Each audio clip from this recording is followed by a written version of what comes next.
15 August 1947 हाच तो सुवर्ण क्षण होता ज्या दिवशी भारताने ब्रिटिशांच्या दीर्घकालीन गुलामगिरीतून मुक्त होत स्वातंत्र्याची पहाट अनुभवली। याच दिवशी सर्व धर्म, जाती, प्रांत आणि संस्कृतीचे लोक एकत्र येऊन देशभक्तीचा उत्सव साजरा करतात। स्वातंत्र्य दिन केवळ आनंदाचा दिवस नसून तो आपल्या स्वातंत्र्य सैनिकांच्या अथक संघर्ष, त्याग आणि दृढ निश्चयाची आठवण करून देणारा एक प्रसंग आहे। शतकानुशतके चाललेल्या बलिदानांच्या कहाण्यांमुळे हा दिवस अधिक महत्त्वाचा ठरतो आणि हाच वारसा असाच पुढे चालू राहण्यासाठी प्रत्येक शाळांमध्ये स्वातंत्र्य दिन हा खूप जल्लोषात साजरा केला जातो। तर आरुषच्या स्कूलमध्ये देखील आज इंडिपेंडन्स डे सेलिब्रेशन होते आणि मॅमनी टिफिनमध्ये ट्राय कलर टिफिन आणायला सांगितला होता। इथे केशरी कलर बनवण्यासाठी मी गाजर घातले होते आणि हिरव्या कलर बनवण्यासाठी मी थोडीशी कोथिंबीर आणि पालक डोसा बॅटरमध्ये मिक्स करून मिक्सरला ग्राइंड करून घेतले होते। तर आज आपण इथे ट्राय कलर रोज बनवणार आहोत आणि ट्राय कलरमध्ये शेप्स बनवणार आहोत। तर त्या रोजसाठी इथे मी डोसा स्ट्रिप्स बनवून घेत आहे।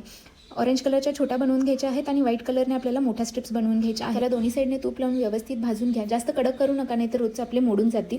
सॉफ्ट अशाच ठेवा आणि त्याला नंतर ना असं फोल्ड करून आपल्याला त्याचा रोज बनवून घ्यायचा आहे। इथे मी व्यवस्थित दाखवलेला आहे। तुम्ही देखील तुमच्या मुलांच्या इंडिपेंडन्स डे सेलिब्रेशनसाठी असा ट्राय कलर टिफिन बनवला आहे का? तर त्याचे फोटो माझ्यासोबत नक्की शेअर करा। आपले सगळे रोज व्यवस्थित बनवून तयार झालेले आहेत। आता डोसा पॅनमध्ये आपल्याला ग्रीन बॅटर टाकायचं आहे आणि त्याच्यावर हे रोज अलगद ठेवून द्यायचे आहे। बॅटर ओले असते त्यामुळे हे रोज व्यवस्थित चिटकून बसते आणि त्याला छान एक साईडने व्यवस्थित तूप सोडून भाजून घ्या। इकडे मी कुकी कटरचा यूज करून वेगवेगळे शेप्सचे असा ट्राय कलर शेप्स बनवून घेतलेले आहेत। आपले रोज देखील तयार झालेले आहेत आणि फ्रुट्समध्ये मी ऑरेंज, ॲपल आणि किवी दिलेली आहे।